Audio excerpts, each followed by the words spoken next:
Alright, so today is January, what even is the date today? 9, I believe.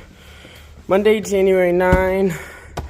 Today was my first day back at school.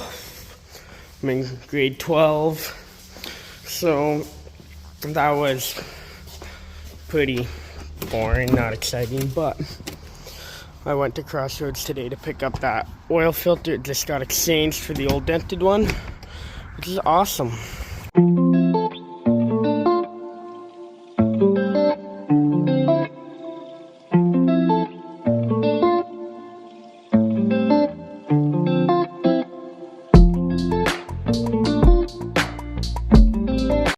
Alright, we just came back from Beppa's house, my grandmother's house. We're now gonna spread the load of manure. We're gonna fire this thing up.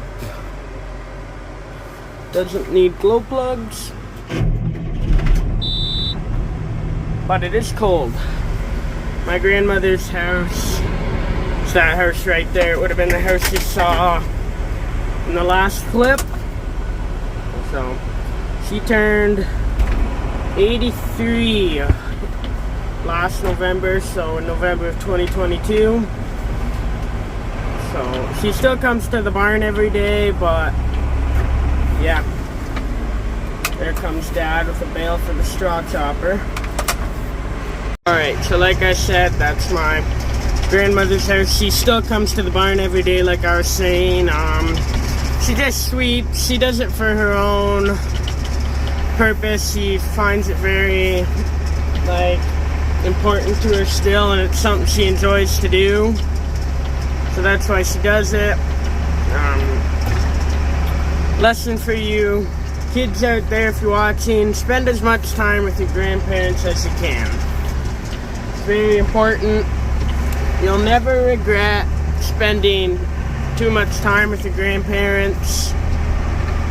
This tractor, actually, I spent hours in this thing. I always used to sit right there with Paka, my grandfather, and we would chop hay and chop corn together, spread loads of manure like what I'm doing now. Just kind of stuff like that.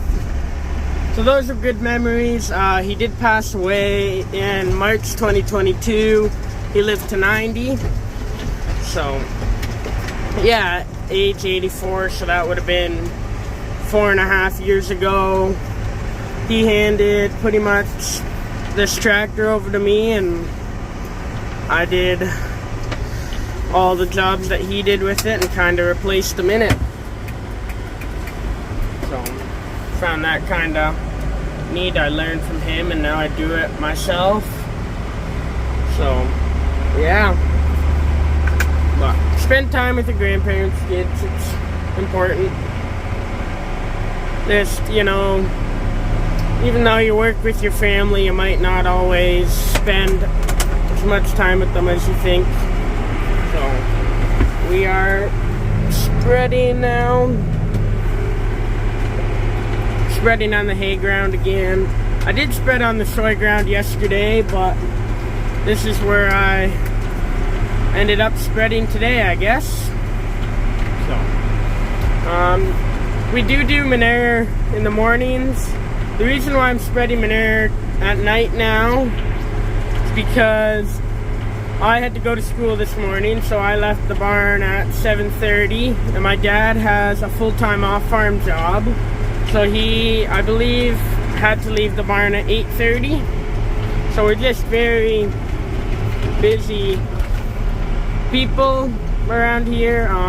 My mom helps out a lot, but she doesn't drive tractor too much. She will if she has to, and she will when we chop and feed. But in this case, it wasn't freezing today, so no one had to spread the load of manure. So it didn't get done, so now we're doing it now. So, yeah, my mom does pretty much most of the financial stuff, and then she looks after picking what cows get bred to what and just stuff like that. So my mom works with the cows a lot and not as much with the equipment. I spend most of my time feeding cows and working with the equipment, and my dad spends most of his time, he does odd jobs. He'll help my mom milk cows, so they help each other. So we just we all share the work, but we specialize in our own things. So, yeah. It's a family farm for you. Everybody just works together to get the work done.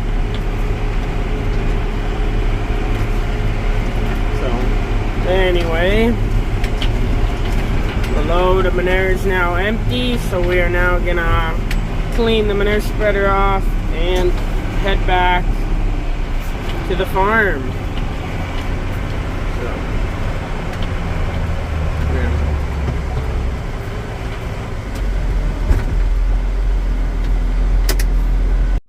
Alright, we clean the spreader. We just go around and we scrape everything off. That way it doesn't freeze on if it does get cold out. So, I haven't checked the weather. I don't know if it is going to get cold, but we will look into that, I guess, and see if it is going to get cold.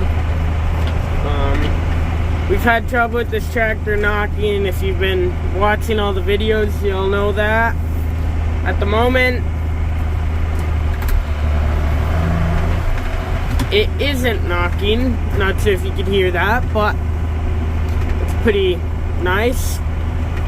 So, yeah, we're almost back at the farm now. It's really nice if we're hauling manure. You can get a load done in like 6 minutes from the time you leave the yard to get back to the yard. So, not everybody has that luxury. We've just been very fortunate and very blessed to have that. So, yeah, gonna go to the barn now, and we're gonna push up feed, and we're gonna put some more grain on top and look after all that. Now that we're going down the road, I will turn the lights off. Our road isn't really that busy, but you never know.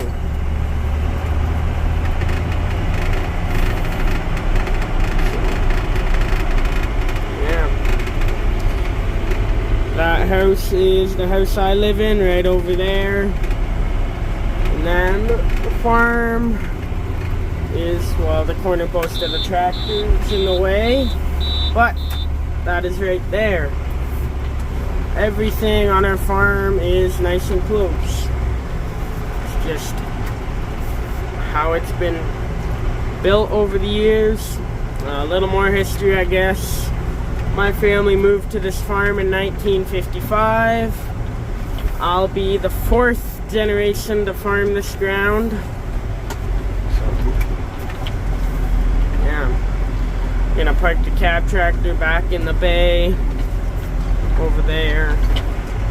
That's the shop over there. That's where the past few videos have been working away. So this tractor just barely fits through the door. Here. That's what we can see. There's like a few inches on, you can't, the corner posts are in the way, but a few inches on either side of things, and not much room for much else. But it fits, that's all that matters. So I am pushing up feed for night feeding now. I'm gonna start to feed cows once we give them grain. We're just gonna do that. It's doing pretty well, so there isn't a whole lot to clean up and push up and dump grain on top of, but we're doing good. So, if you guys are wondering, Dodger still hasn't calved yet. She's 2 days overdue. But she now is a friend. This is Dorothy. Not sure if I've talked about her, but she's our oldest cow. She was born in 2011. And I forget what calf number she's gonna have, but it's definitely up there. So she is due I believe January 15. Alright, cows are fed, both sides. We're now feeding heifers in the barn grain and filling up a buggy to go to our heifer barn. Alright, Dad is carrying the buggy over to the heifer barn with the tractor. We do this because it saves us a bunch of time. These are my rabbits. This is Theodore. And this, she's a little bit nervous, but she's Lola.